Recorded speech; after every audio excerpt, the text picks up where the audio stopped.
परमात्मा ने मनुष्य बनाने में बड़ा कष्ट उठाया है। 5 मिलियन वर्ष पहले इस पृथ्वी को सूर्य से अलग किया गया और 3 मिलियन वर्ष पहले तक इसको ठंडा गर्म किया गया। उसके बाद संसार में अनेक तरह की जड़ वस्तुएं, जिसे हम एलिमेंट्स कहते हैं, बनाए गए। तरह तरह के एलिमेंट्स हम लोग केमिस्ट्री में पढ़ते हैं। अगर आप लोग थोड़ी सी भी केमिस्ट्री समझते हो तो आश्चर्य होता है कि किस प्रकार ये सारे जो कुछ भी केमिकल्स बनाए गए थे वो कितने व्यवस्थित रूप से एक पत्रक में, जिसे हम आश्चर्य से देखते हैं कि बहुत ही उसकी सुंदर रचना की गई।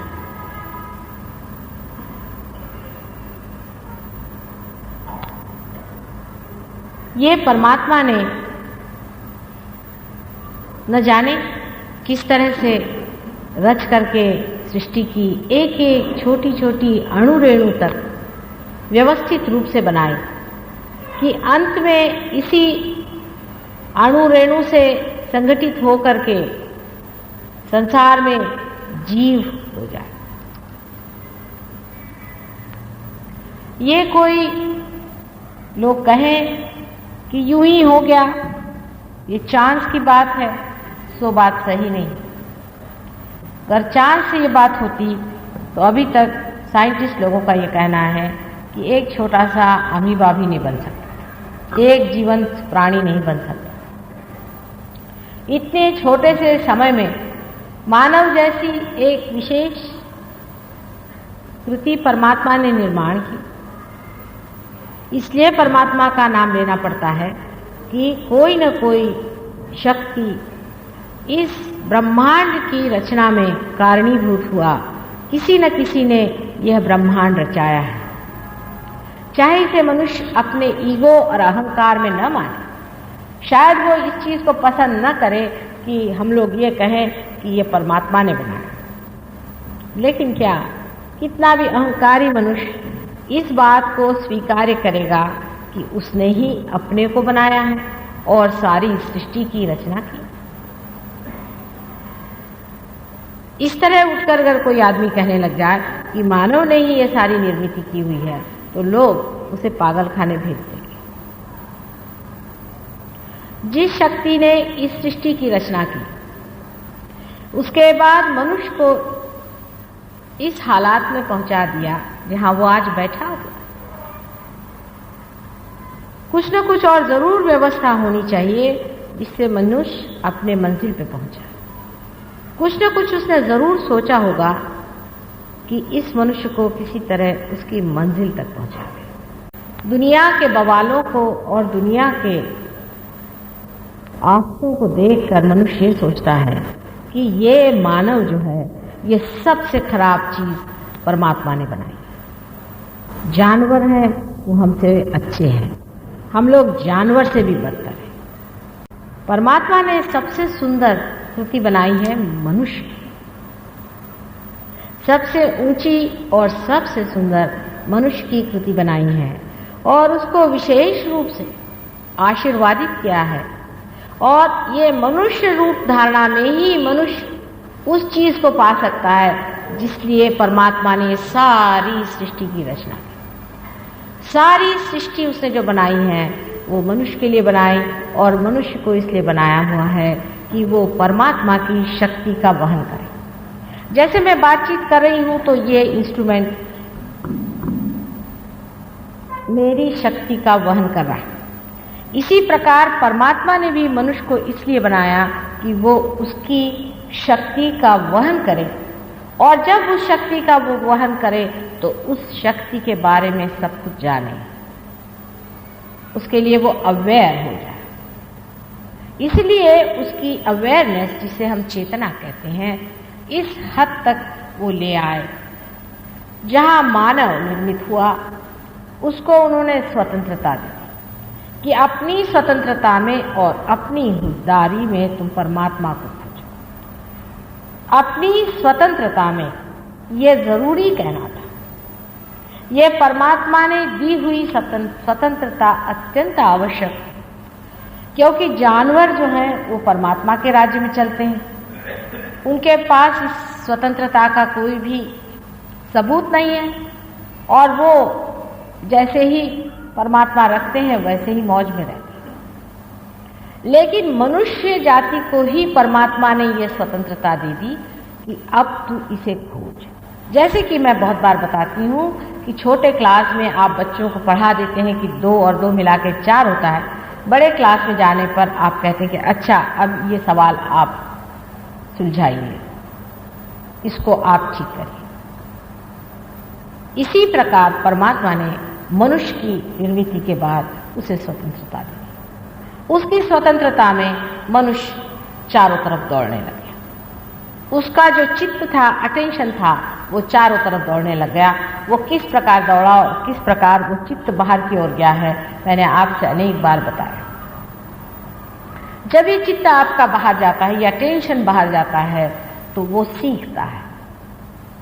जैसे कि पहले मेरा टेंशन, आज समझ लीजिए कि इस स्वस्तिक के एक प्रतीक पर पहुंची, सिंबल पर पहुंची, तो मैं देखती हूँ कि आखिर ये क्या चीज़ है, ये क्यों बनाई गई, इसका क्या अर्थ है, इसमें क्या चीज़ें निहित है और इसका क्या मतलब होता है।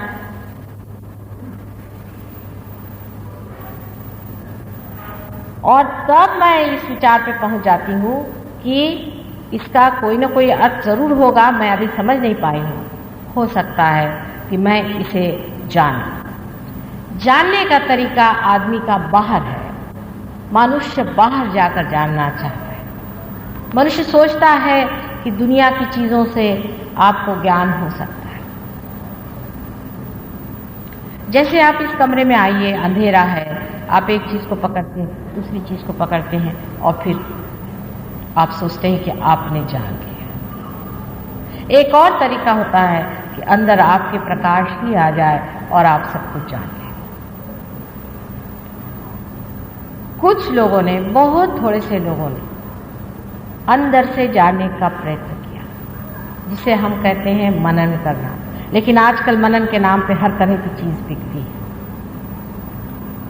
जब मनन शक्ति में उन्होंने जाना तो उन्होंने समझा कि मनुष्य क्या चीज है, उसके अंदर किस प्रकार ये 7 स्वर बने हुए हैं, ये 7 चक्र बने हुए हैं और इन चक्रों में अभी जो भी शक्ति है वो सीमित है।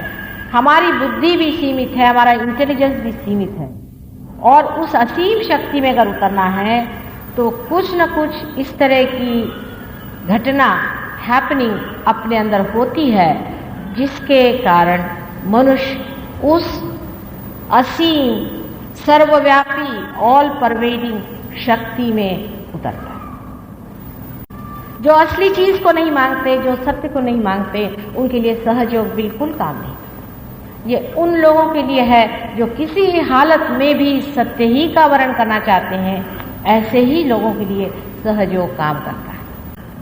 इसी प्रकार जो सत्य है उसको जब आपको जीवित करना है या उसको जब अपनाना है तो इस जीवंतता के लिए, इस लाइफ फोर्स के लिए आपको पता होना चाहिए कि समय लगता है।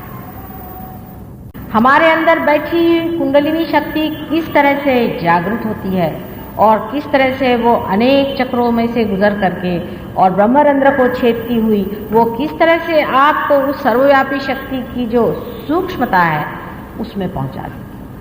तो पहली बात याद रखनी है कि ये अत्यंत सूक्ष्म चीज है, सटल, बहुत सटल।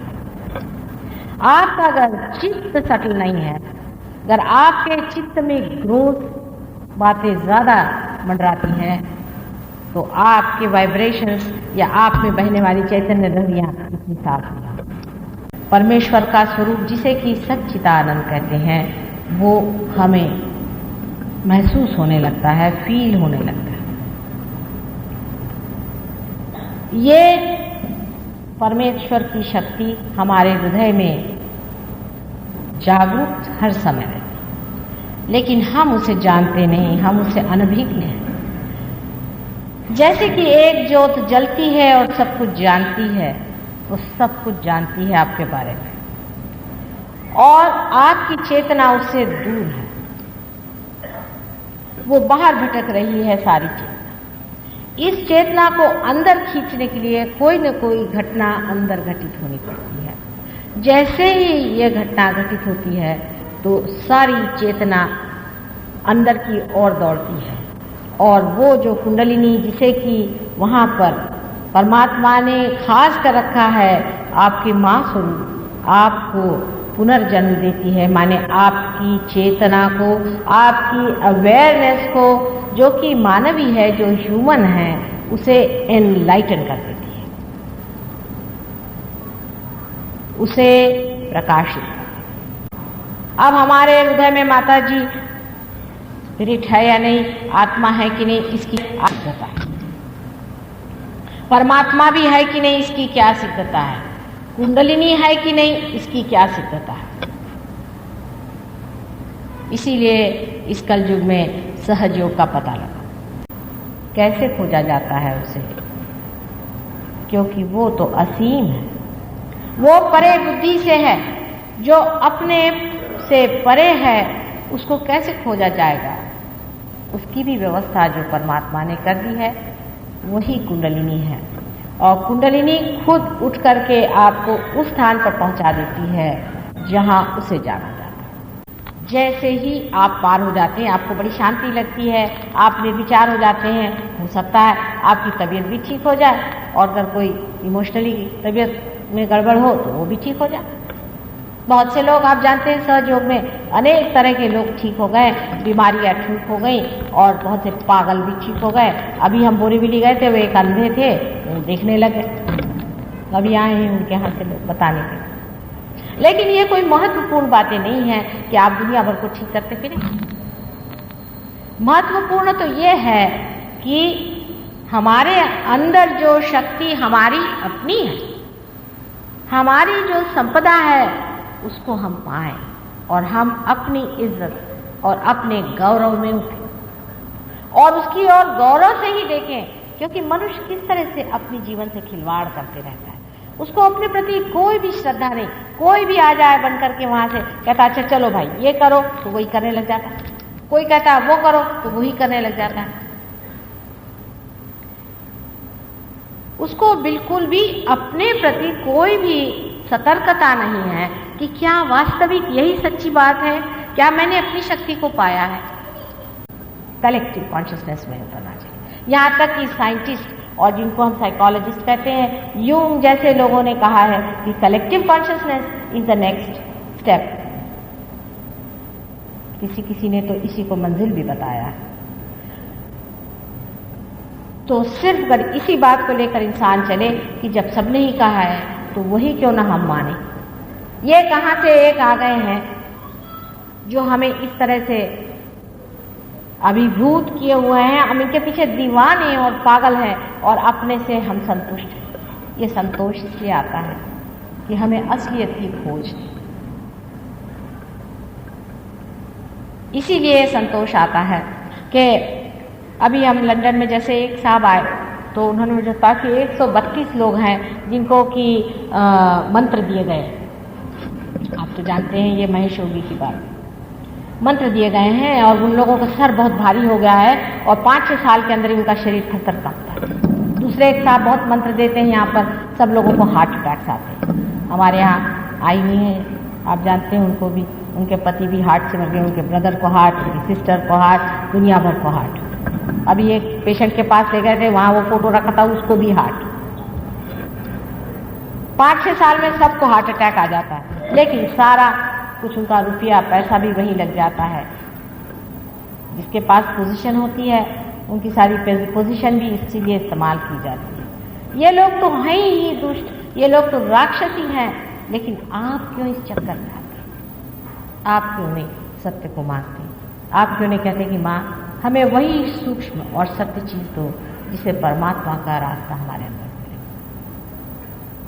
सहयोग में भी बहुत गहरी आपको बैठानी पड़ेगी। सहयोग के अंदर जो लोग पार हो जाते हैं उनको अनेक प्रश्न हो जाते हैं शुरुआत में। एक ही दिन में कोई चाहे कि इंस्टेंट कॉफ़ी बन जाए तो ये गलत बात है। हाँ, आपकी बीमारी शायद हम लोग ठीक कर दें, लेकिन जो जन्म जन्मांतर की अंदर में चीज़ें भरी हुई हैं उनकी तो सफाई होनी पड़ेगी।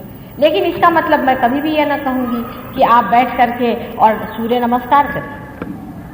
पहले आप अपने को पार करा लीजिए, अपने अंदर आत्मा की शक्ति को जगा लीजिए।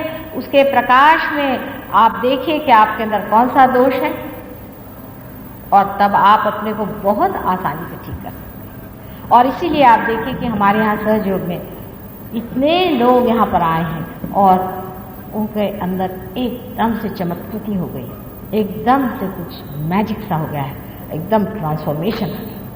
छोटे छोटे बच्चे तक, अभी ये बच्ची बैठी हुई है, ये तक खड़े होकर आपको बता देगी किसी ने क्या चक्र पकड़े हैं, कहाँ पर पकड़ है, कहाँ पर क्या। बिल्कुल इतने छोटे छोटे बच्चे भी घंटों बैठे रहेंगे, मेरा लेक्चर उनको समझ में आता है कि नहीं, और वाइब्रेशंस को वो पी रहे हैं अपने अंदर, उसको खींच रहे हैं, उस प्यार को अपने अंदर भर रहे हैं।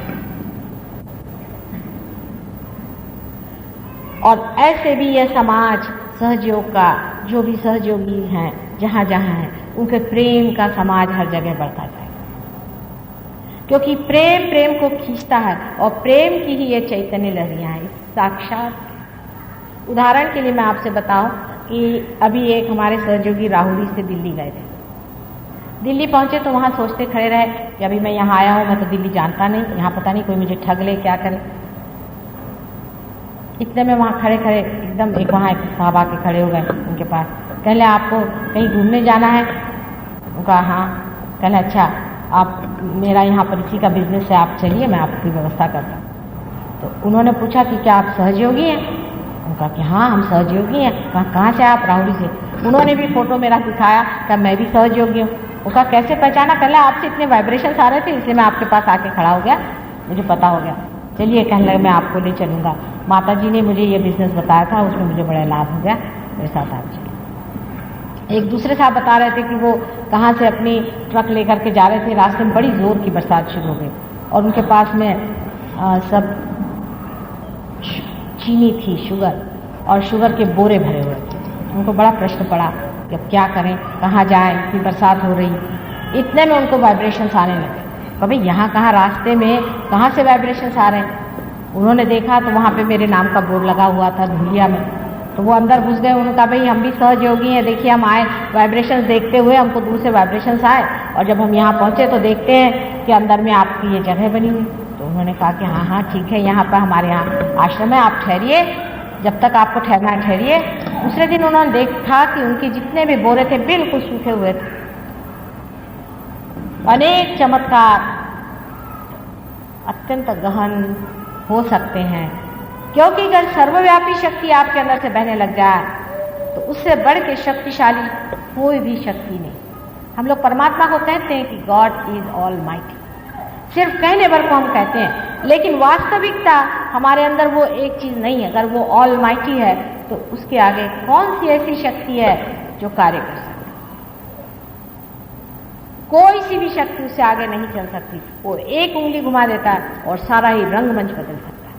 आप लोगों ने अनेक अनुभव लिए हुए हैं।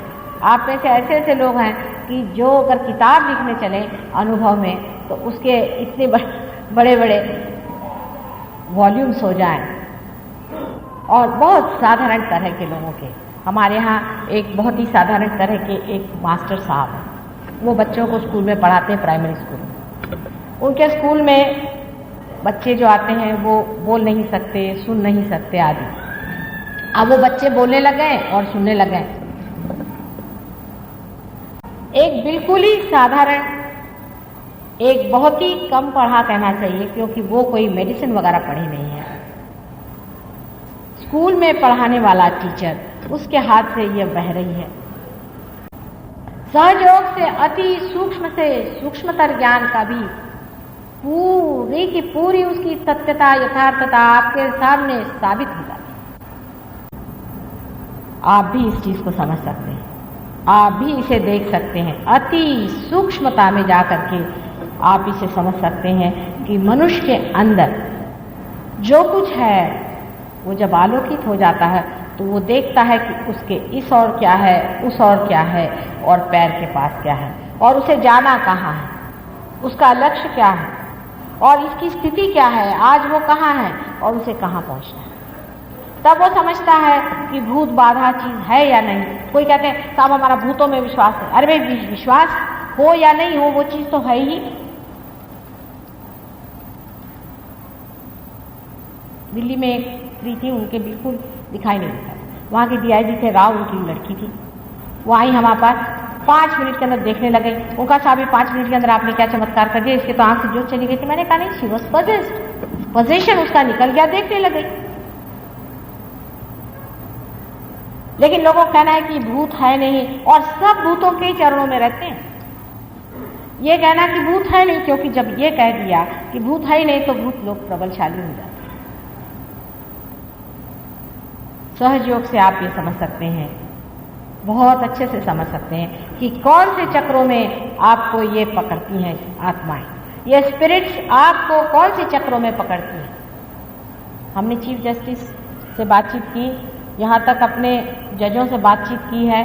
उनसे हमने कहा कि आपके यहाँ कोई भी नियम नहीं है कि कोई आदमी किसी को अगर पसेस कर ले या किसी पे कुछ ऐसी, जिसे मराठी में करनी करना कहते हैं, उस तरह की चीज़ कर दे, तो आपके पास कोई भी लॉ या नियम नहीं है जिससे आप उसे पकड़ लें।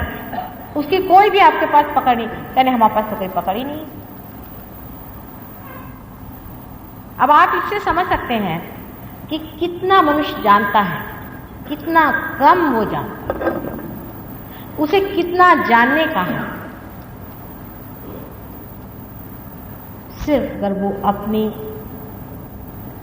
आंख खुली रखे और अपना दिमाग खुला रखे तो ये कार्य बहुत आसानी से हो सकता है।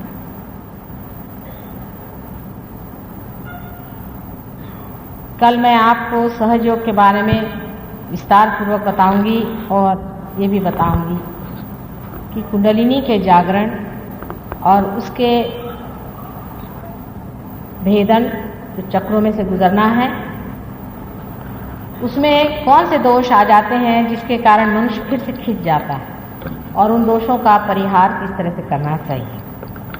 मुझे बड़ी खुशी है कि आप में से बहुत से लोग कुंडलिनी से बहुत अच्छी तरह परिचित हैं, और आप सब लोगों ने अपने अपने अड़ोस पड़ोस सब जगह एक एक सेंटर जैसा ही खोल दिया। और भी जो लोग हैं उनको भी ये सब करना चाहिए। आपके अंदर शक्ति है या नहीं, ये जब तक आप शक्ति को उपयोग में नहीं लाएंगे आपको पता नहीं हो। ज़रूर इस शक्ति को आप उपयोग में लाएं और कुंडलिनी को पूरी तरह से आप मास्टर कर लें। कुंडलिनी को आप पूरी तरह से जीत लें, पूरी तरह से इसे समझ लें, और आपको आश्चर्य होगा कि आपके रोजमर्रा के जीवन में, यहाँ तक कि आपके घरेलू जीवन में, आप अत्यंत शक्तिशाली होगी। और वो भी शक्ति प्रेम की होगी, दुष्टता की नहीं, किसी भी जबरदस्ती की नहीं। आप किसी से भी कुछ कहने की जरूरत नहीं, ये शक्ति कार्यान्वित हो। सहज योग में ऐसी व्यवस्था है जिससे मनुष्य स्वयं जान लेता है कि एब्सोल्यूट क्या है, कौन सी चीज अच्छी है, और फिर वो ये भी जान जाता है कि किस तरह से जो एब्सोल्यूट है, जो सही चीज है, बराबर चीज है, उसको किस तरह से जमाना चाहिए। दोनों चीजें इसमें हैं। जैसे अगर आप जानना चाहें कि परमात्मा है या नहीं, आप ये सवाल पूछें वाइब्रेशन से, एकदम से जोरों से वाइब्रेशन आना शुरू है। हाँ, आप लोग भी अवलिया हो सकते हैं। इसी संसार में रहकर, इसी समाज में रहकर, इसी घर में रहकर आप भी हो सकते हैं। और सबने इसके लिए आपको वचन दिए हुए हैं, आपको प्रॉमिसेस दिए हुए हैं। आपने पूर्व जन्म में अत्यंत मेहनत करके, बहुत अधिक मेहनत करके, और ये जन्म लिया हुआ है।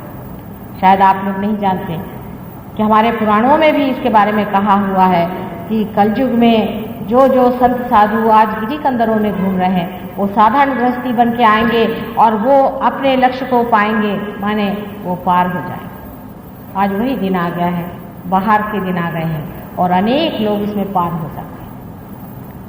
बस इतना ही कहना है कि सहज योग के बाद इसमें जमना पड़ता है। उच्छृंखलता या किसी तरह की सुपरफिशियलिटी जो है वो सहज योग को जमने नहीं देती। अपने प्रति एक तरह की इज्जत, डिग्निटी, और धीरे धीरे ये चीज़ इस तरह से जमती है। आज सवेरे पूजा में तो मुझे ऐसा लगा कि कुंडलिनी जैसे कि एकदम पिघलती हुई सबके माथे से सारे बंबई शहर और विश्व में घूमती चली जा रही। आप लोगों को भी आज बहुत अच्छा अनुभव आया आनंद का।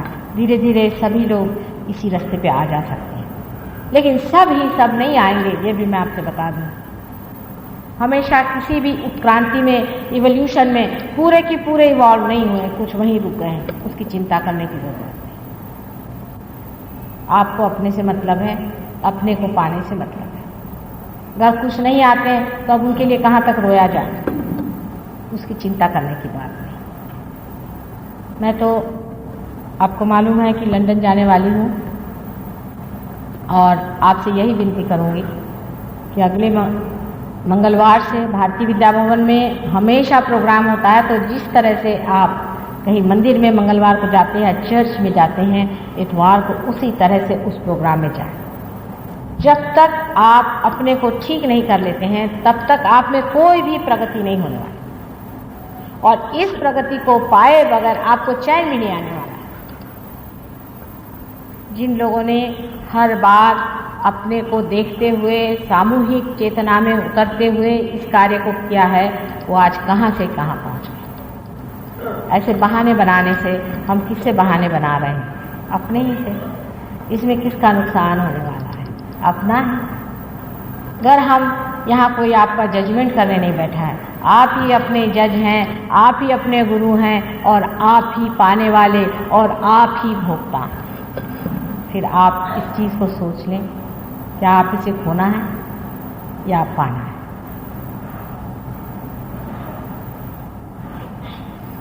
कल भी ये प्रोग्राम यहाँ होगा, तब मैं आपको, जैसे मैंने कहा था कि कुंडलिनी के मार्ग में कौन सी रुकावटें आती हैं सो बताऊंगी।